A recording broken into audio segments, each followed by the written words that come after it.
我不知道该怎么说。我今天遇到了一件很让我崩溃的事情。我有几个公司，这几个公司呢，平时因为没有什么业务，所以我交给了一家财会公司来打理，然后做一下日常的维护，然后进行一下财税申报。但是我今天居然发现，有一家企业已经被列入经营异常名录长达2个月了，我才知道。我真的是觉得，我无力吐槽了，因为这本身是一件很简单的事情。它并不是很复杂。我有的时候不知道这个人类到底是进步了还是退步了。我发现人与人之间的协作变得，我一开始开公司的时候，大约是在10年以前。那个时候当然那个时候的工具没有现在这么的便捷，但是大家都在努力的去想着怎么样把一件事情做好。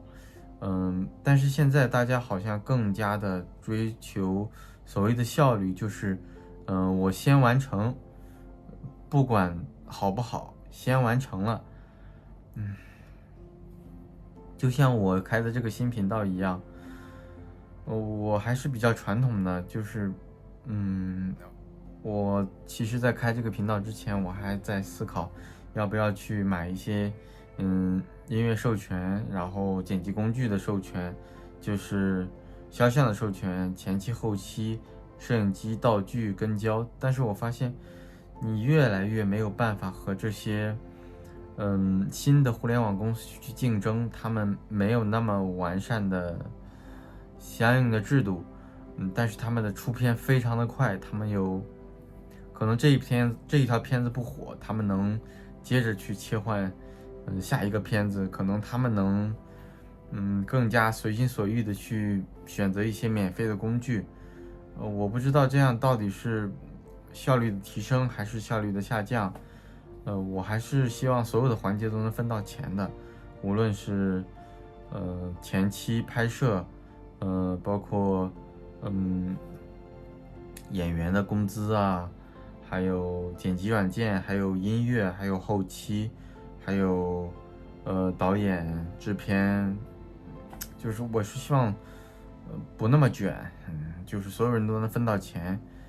哪怕它不多，但最起码我只要能分到钱，就能良性的发展。但是我发现，你越去在乎这些事情，你越没有办法和现在新的互联网公司去竞争，因为它很明显，他们的成本更低，他们可以不用去支付很多传统的你需要支付的费用。所以我也在努力的去降低我自己的运营成本。所以这个频道虽然我不知道，我现在不知道说什么了。就比如说，大约20年前，那个时候大部分都是480P 和720P 的视频。那个时候我们找高清电影就找1080P 的，找4K 的。但是我发现20年过去了，好像高清电影还是1080P，还是4K。所以我不知道科技的进步到底是更加的能提升我们的制作，能提升我们的制作和观看的质量，还是能够更加大幅的降低拍摄成本。毕竟20年前你要去拍一部1080P 或者4K 的影片，你需要非常昂贵的摄影器材，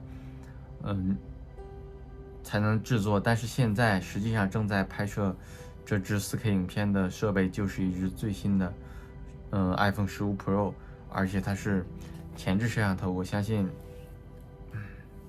在大部分平台上，这期视频的观看质量还是能够达到所谓的中等水平。今天比较崩溃，但是实际上这个频道已经开了有1个月有余了。粉丝量一直在涨，但是我没有什么内容产出，因为传统的素材传统的制作真的是周期是比较长的。就像我其实7月19号到19、20、21、22，在广州参加的萤火虫漫展的素材，我才完成了肖像权的购买。然后后面我还参加了深圳的 AP 动漫节，还有广州的初物语，还有广州的CPGZ 06，这些素材都储存在我的设备里。但是如果你要按照传统的制作，你需要先去征得每一位出镜人的肖像授权，然后你要去选择合适的音乐去匹配，然后你还要反正就是一个非常长的制作流程。但是很明显，你如果一味的去追求这些，所有的环节都很完善，你就没有办法去在这个时代竞争。但是我还是希望我自己在这个频道不要太卷的，就是不要一味的去快产出。我不知道，今天也是比较仓促的一期视频，其实也没有写什么稿，主要是借着公司被列入了主要是借着这个财会公司发生的事情，水一期视频。然后不过这期视频的配乐是我已经购买过了。其实这是1个月以前买的，我其实买了几个音乐网站的商用授权。所以如果你对这个频道有什么期待或者建议，然后你有什么关于视频制作、关于版权、关于著作权、关于人们到底是关于这几十年的互联网发展，人们到底是更加的进步了，还是更加的懒惰了？所以你有相关的话题，你也可以在底下的评论区和我一起讨论。好了，这就是这期视频的全部内容了。我也是希望这1个月来拍摄的素材能尽快的和大家见面。好，这就是这期的全部内容了。